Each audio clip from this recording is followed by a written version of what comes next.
மங்களகுரு சேவா சார்பாக வணக்கங்கள். இன்றைக்கி நிமித்தம் மற்றும் சகுனத்தை பற்றி பார்ப்போம். அது என்னுடைய வாழ்வில் எந்த மாதிரி பங்கெடுத்து உங்களுக்கு பலன்களை சொல்கிறதுக்கு பயன்படுத்த முடிஞ்சது அப்படிங்கிறதையும் பார்க்கலாம். முதல்ல நீங்கள் வீட்டை விட்டு வெளியே போகும்போதோ ஒரு செயலை தொடங்கும் போதோ உங்கள் கண்ணுக்கு தென்பட்டு அதிலிருந்து விளைவுகளை ஏற்படுத்துறது சகுனம். நீங்கள் வெளியே போகும்போது ஒரு நிறைந்த சுமங்கலி வந்தால் அது நல்ல சகுனம் அப்படிம்பாங்க இல்லையா, அது சகுனங்கள். இந்த சகுனங்கள் ஓரளவு சரியான பதில்களை நமக்கு சொல்லக்கூடியவை. ஆனால் முழுசாக 100% அது நடக்குமானா அதுக்கு வாய்ப்பு இருக்கிற மாதிரி தெரியல. ஆனால் நிமித்தம் அப்படிங்கிறது நீங்கள் உங்கள் செயலை செஞ்சிட்ருக்கும்போதே உங்கள் கண்ணுக்கோ உங்கள் காதுக்கோ கிடைக்கக்கூடிய ஒரு சிக்னல், ஒரு சமிக்கைன்னு வச்சுக்கலாம். இதுதான் நிமித்தம்னு சொல்கிறது. இந்த நிமித்தம் கடவுளுடைய மொழி அப்படிங்கிறார் என் குருநாதர். வாக் தேவதை, நம்ம தோளில் உட்கார்ந்துருக்கிற தேவதையானது நமக்கு சொல்லக்கூடிய வார்த்தைகள் எப்படி இருக்கும்னா நிமித்தம் மூலியமாக தான் இருக்குங்கிறாரு என் குருநாதர். சரி, என் வாழ்வில் நடந்த சில நிமித்தங்களை வச்சு நான் சொல்லக்கூடிய பலன்களையும் அதில் நடந்த செயல்களும் அதனுடைய நடைமுறைகளையும் உங்களுக்கு தெளிவுபடுத்த ஆசைப்பட்றேன். அது ஒரு பெரிய அமானுஷ்யமாக தான் இருக்கும். மயிலாடுதுறை பூக்கடை பஸ் ஸ்டாப்பில் ரூபி பழச்சாறு கடைன்னு ஒரு கடை இருக்கும். இது எனக்கும் அவங்களுக்கு ஒரு 12-13 வருஷம் பழக்கம். நான் ஜோதிடம் பார்ப்பேன்னு அவங்களுக்கு ஒரு 2 வருஷத்துக்கு முன்னாடி தெரியாது. நான் ஜோதிடனும் தெரியாது. நான் அவங்க கடைக்கு எப்பயுமே ஜூஸ் குடிக்க போயிட்டுருப்பேன். போவேன், என் மனைவியும் நானும் போய் அவங்ககிட்ட கொஞ்சம் நேரம் பேசிகிட்டு இருப்போம். நல்லா ஜாலியாக பேசிட்டு வந்துடுவோம். அதுபோலவே ஒரு ஞாயிற்றுக்கிழமை நாள் நான் ஒரு 5 மணி மாலை ஒரு 5 மணிக்கு அவங்க கடைக்கு போகிறேன். அவங்களும் அவங்க பணரும் ஏதோ கல்யாணத்தை பற்றி பேசிகிட்டு இருக்காங்க. அவங்க பொண்ணுக்கு கல்யாணத்தை பற்றி பேசிகிட்டு இருக்காங்க. அப்போ எனக்கு ஒரு திடீர்னு ஒரு அனுபவம், எப்பயுமே எனக்கு அந்த அனுபவம் வர்றது வாய்ப்பு எப்பயுமே உண்டு. அது இவங்களுக்கான பதிலை நீ சொல்லு அப்படின்னு சொல்லிவிட்டு எனக்கு ஒரு உந்துதல் ஏற்படுது. அப்போ நான் கேட்குறேன், உங்கள் பொண்ணு இந்த ராசியா அப்படின்னு நானே கேட்குறேன். ஆமாம் சார் அப்படிங்கிறாங்க அவங்க. சரி, உங்கள் பொண்ணுக்கு அவங்க ஜாதகத்தை நான் பார்க்கல, ஆனால் உங்கள் பொண்ணுக்கு நாகதோஷம் இருக்குது.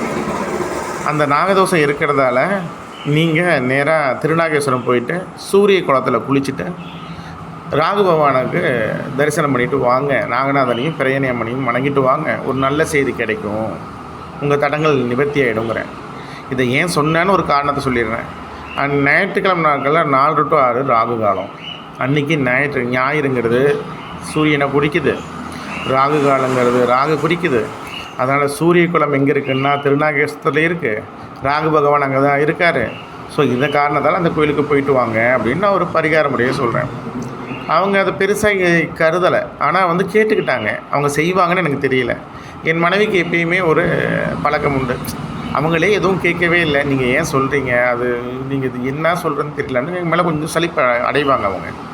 இல்லை, எனக்கு தோணுனதை சொல்லிட்டேன், இது என்னோடய கடமை, என் குருக்கு செய்யக்கூடிய குருதட்சணையை நான் இதுதான் கொடுத்துட்ருக்கேன் அப்படின்னு சொல்லிட்டு வந்துட்டேன்.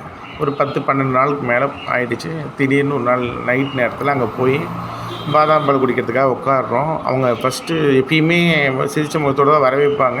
அன்றைக்கி ஸ்பெஷலாக சார் வாங்க, உங்களை தான் எதிர்பார்த்துட்டு இருந்தால் உங்கள் ஃபோன் நம்பர் வேறு எங்ககிட்ட இல்லை அப்படின்னு ரொம்ப ஆர்வமாக கூப்பிட்டாங்க. அதை பார்த்தோன்னே எங்களுக்கு ஆச்சரியம். என்னன்னா, இந்த மாதிரி அன்றைக்கி நீங்கள் சொன்னீங்க சார், நாங்கள் கடையில் பொண்ணுங்களை விட்டுட்டு நாங்கள் எல்லாம் போய் அங்கே குளிக்க சொல்லி குளிச்சுட்டு சாமியும் பார்த்துட்டு வந்தோம்.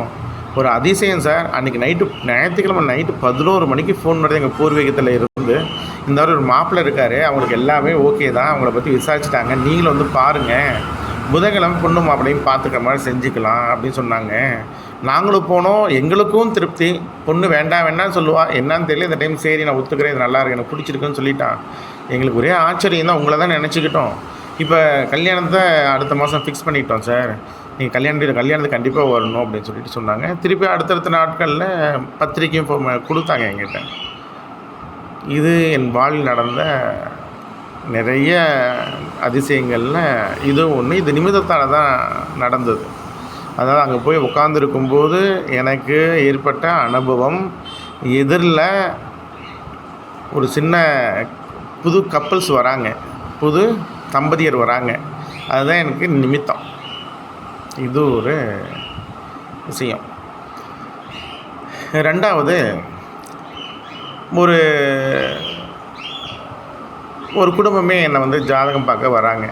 எங்கள் ஆஃபீஸ்க்கு வராங்க, வந்து பார்த்துட்ருக்காங்க. அவனுக்கான பிரச்சனை என்ன அப்படின்னு கேட்டுட்ருக்கும்போது, அவங்க வந்து அம்மாவுக்கு, அதாவது வந்தவருடைய அம்மாவுக்கு புற்றுநோய் இருக்கிறதாவும், இது வந்து தெரப்பி அந்த கீமோதெரப்பி கொடுக்கறதால சரியாகுமா, இல்லை இது மருத்துவம் பண்ணால் பிழைப்ப முடியுமா, அம்மா ரொம்ப பயப்படுறாங்க, நான் கம்முனு இப்படியே இருந்துடுறேன்டா அப்படின்னு சொல்கிறாங்க, எங்களுக்கு என்ன பண்ணுறது தெரியல சார்னு இவர் சொல்லிகிட்டே இருக்கும்போது, என் மனைவி வந்து என் பக்கத்தால் இருக்கிற கத்திரியை எடுக்க சொல்கிறான். அந்த கத்திரி எனக்கு எடுத்து கொடுங்க அப்படிங்கிறான். அவங்க கேட்குற கேள்வி, ஆப்ரேஷன் பண்ணலாமா வேண்டாமான்னு. என் மனைவி கத்திரி எடுத்து கொடுங்க அப்படிங்கிறான். டக்குன்னு நான் சொன்னேன், இல்லை அம்மாவுக்கு ஆப்ரேஷன் பண்ணிவிடுங்க, அவங்களுக்கு உடல் நலத்துலேயும் உயிர் நலத்துலேயும் பெரிய பாதிப்பு ஏற்படாது, இன்னும் நீண்ட நாள் அவங்க தீர்க்க ஆயுளோடு தான் இருக்க போகிறாங்க அப்படின்னாங்க. இது நடந்து இது வரைக்கும் 4 வருஷம் ஆகிடுச்சு. இந்த 4 வருடத்தில் அந்த அம்மாவுக்கு அடுத்த 2வது மாதமே ஆப்ரேஷன் பண்ணிட்டாங்க, கீமோ பண்ணிட்டாங்க, எல்லாமே செஞ்சு இப்போ நல்லா இருக்காங்க. இந்த குரு பூஜைக்கும் வரப்போகிறாங்க. இது பெரிய ஆச்சரியமான விஷயம். இதுவும் நிமித்தம் தான். அந்த நிமித்தம் எப்படி பேசுதுன்னு பாருங்கள். அவங்க கேள்வி கேட்கும்போது என் மனைவி கத்திரி கேட்குறா. கத்திரிங்கிறது கட் பண்ணி எடுக்கிறது, அதை கட் பண்ணுறதுன்னு வச்சுக்கலாம். இது நிமித்தம். இன்னொரு விஷயம், இந்த கோமதி அம்மான்னு உங்களுக்கு தெரிஞ்சவங்க ஒருத்தங்க இருப்பாங்க, நம்ம குரு பூஜையில் கூட வருவாங்க, எல்லாருக்கும் தெரிஞ்சவங்க. அவங்க நோய்வாய்ப்பட்டு பெட்டில் இருக்கிற காலகட்டம்.